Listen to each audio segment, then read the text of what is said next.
Hello नमस्कार साथियों, मैं संतोष कुमार आप लोगों के लिए दैनिक जागरण संपादकीय से कुछ कठिन वर्ड लिए हैं जिसकी आउटलाइन बना दे रहे हैं। उसके बाद आप लोग मैटर लिखिए, ठीक है।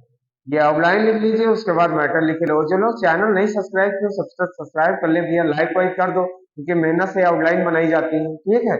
तो हम देखते हैं क्या लिखना है हमको। ये पहले आउटलाइन लिख लीजिए, उसके बाद में आप लोग मैटर लिखना, ठीक है। मैटर आपका 80 और 85 के बीच में रहता है, ठीक है। अब ये ना कहना सर जी बहुत तेज रहता है ये, क्योंकि वहां तेज ही बोला जाएगा, ठीक है। तो 80 और 85 के बीच ही में रहेगा। और उसके बाद में ये जितने हम वर्ड बना रहे हैं, कापी हमने बता दिया, ले लीजिए कापी में आप जितने वर्ड आते हैं पर डे लिख लिया करें, ठीक है। फिर देखते हैं हम क्या लिखना है आगे। देखो ये हमको लिखना है वित्त मंत्री, देखो ये लाइन हो जाएगी, ठीक है। हम कैसे लिखेंगे, ये वाह है, ये ता है, वित्त हो गया, ये मंत्री निकाल दी, दार त्रा वाले चाप से निकाल दिया गया, वित्त मंत्री हो गया। निर्मला सीतारमण हमने कई बार बताया, आउटलाइन में इसमें हमेशा ये आ रही है ना। तो ना मेरा लगा दो, ये हो जाएगा निर्मला, है ना। ये हो जाएगा सीता और रमन से काट दीजिए बस, सीता रमन, ठीक है। फिर हम लिखते हैं समपरंग लिखना है, सम और सा का आंकड़ा लगा दिए ऐसे, सम, ये पारा और गा, ये सम वाला सब चीज, ये सा का नहीं है, सम, सम सन सन वाला है ना, तो समपरंग। उसके बाद लिखना है कुप्रबंधन, कु के लिए क्या करेंगे, का हो गया, प्रबंध और धा और ये ना बस, है ना, कुप्रबंधन, ठीक है। फिर लिखना है तत्कालीन, तत् के लिए देखो भैया, ये हमने ता बना दिया, ता का आंकड़ा लगा दिया, तत् हो गया और कालीन से काट दिया ऐसे, है ना। तो क्या हो जाएगा, तत्कालीन हो गया। कांग्रेस का सब चिन्ह होता है, कहाँ होता है, लाइन के ऊपर ऐसे हम बनाएंगे, ये क्या हो जाएगा हमारा कांग्रेस का सब चिन्ह है। यही लाइन पे बना दोगे तो क्या हो जाएगा, कांग्रेसी हो जाएगा। नीतिगत लिखना है, देखो ये हमारा नी और ता है, नीत है तो ये गा और ता लगा दी, क्या हो गया, नीत गत हो गया। आधारभूत, आधारभूत के लिए हम क्या करेंगे, आ लगाएंगे, धा मेरा और भा और ता, तो क्या हो जाएगा, आधारभूत हो गया। गठबंधन कैसे लिखेंगे, देखो गा है, हमने गा उठा लिखा दिया, बंधन से काट दिया, ठीक, गठबंधन हो गया। फिर हमको लिखना है मजबूरियां, तो ये माँ ऊपर लाइन से उठा के लिखेंगे ना को, माँ जा, ये हो जाएगा पूरियां, ठीक। या फिर इसको ऐसे मज, ये बा मेरा लगा दी और या, तो क्या हो जाएगा मजबूरियां। उसके बाद दुष्परिणाम लिखना है, दा है, ये हो जाएगा हमारा दुष् और ये हो जाएगा परिमाण, ठीक है, दुष्परिणाम हो गया। भ्रष्टाचार, भ्रष्टाचार के लिए हम वहां मेरा लगा देंगे, भ्रा और सा हो गया, टा में चा हो रहा, क्या हो गया भ्रष्टाचार, है ना, भाग काट दो। मोर्चे, मोर्चे के लिए क्या है, माँ मेरा लगा दो, मोर है ना, तो मोर्चे, ये मोर्चे हो जाएगा। माँ में ओ की मात्रा लगाना लगा दीजिए। निसंदेह, देखो ये ना है, सा है, ये दा और यहाँ नी आया, दो विसर्ग लगा लीजिए, हमने यही बताया था, तो निसंदेह। आंकड़े के लिए, आंकड़े के लिए हमारी ये आउटलाइन हो जाएगा, ये आंकड़े हो गया। राजकोषीय, तो ये हो जाएगा हमारा राज हो गया, तो ये हो जाएगा कोषीय, राजकोषीय, या यही हम लगा देंगे, ये राजकोषीय हो गया। उसके बाद ओझल लिखना है तो हम ऐसे लगा देंगे झल, ओ लगा दो पहले बस, तो क्या हो जाएगा ओझल। तो ये आप लोग प्रैक्टिस कर डालो, 10 12 15 वर्ड जो भी है, उसके बाद मैटर लिख लिए, ठीक है। मैटर भी 5 मिनट बाद स्टार्ट होगा, ठीक है।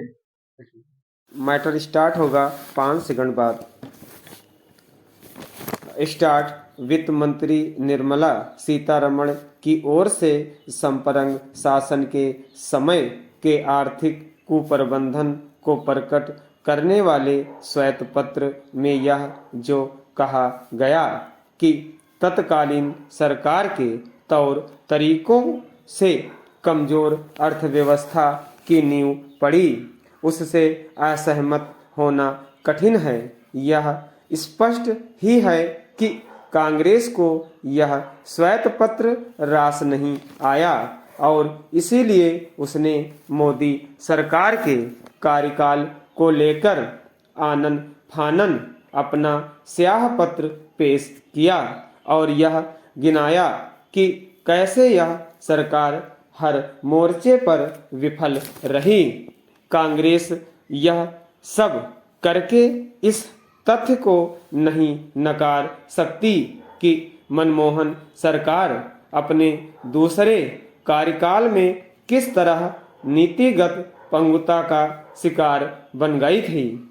यह नीतिगत पंगुता इस हद तक थी कि खुद तत्कालीन आर्थिक सलाहकार ने यह कहा था कि अब इस पंगुता को चुनाव बाद ही दूर किया जा सकता है।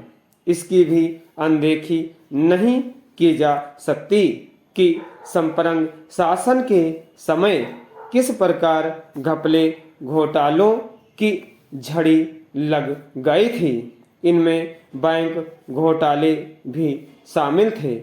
मोदी सरकार के समय जो तमाम बैंक घोटाले सामने आए और जिनका भारतीय अर्थव्यवस्था पर बुरा असर पड़ा, उनकी नींव मनमोहन सरकार के समय ही पड़ गई थी।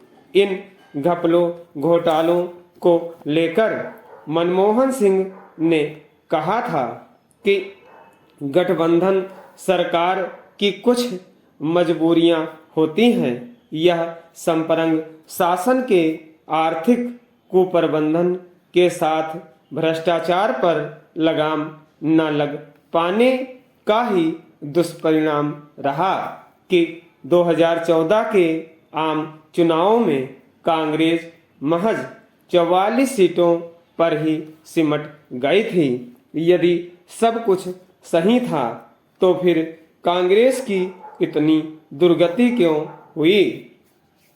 श्वेत पत्र के जवाब में कांग्रेस की ओर से लाए गए स्याह पत्र की माने तो मोदी सरकार के 10 वर्षों का कार्यकाल अन्याय का काल रहा। कांग्रेस ने इस स्याह पत्र के जरिए आर्थिक के साथ राजनैतिक और सामाजिक मोर्चे पर भी मोदी सरकार की कथित असफलताओं की सूची पेश की है। निसंदेह ऐसा नहीं है कि मोदी सरकार की कमियों और कमजोरियों का उल्लेख नहीं किया जा सकता, लेकिन इसके बाद भी इसे तो अनदेखा नहीं ही कर सकते कि आज देश की अर्थव्यवस्था दुनिया में सबसे तेज गति से बढ़ती अर्थव्यवस्था है। जब प्रमुख देशों की अर्थव्यवस्थाएं सुस्ती का शिकार हैं, तब विश्व बैंक से लेकर अंतर्राष्ट्रीय मुद्रा कोष तक यह मान रहे हैं कि भारत की अर्थव्यवस्था के बुनियादी आधार मजबूत हैं और वह 6.5-7% की विकास दर हासिल करती रहेगी। यदि कांग्रेस को मोदी सरकार के आंकड़ों पर यकीन नहीं तो क्या उसे वैश्विक संस्थाओं के आंकड़ों और आकलन पर भी भरोसा नहीं? क्या वह इसे नकार सकती है कि मोदी सरकार राजकोषीय घाटे पर लगाम लगाने के साथ विदेशी मुद्रा भंडार बढ़ाने में सफल रही है? इसी तरह क्या वह इस बात को ओझल कर सकती है कि बीते 10 वर्षों में आधारभूत ढांचे का द्रुत गति से विकास हुआ है? यह तो सबको दिख रहा है। स्टॉप।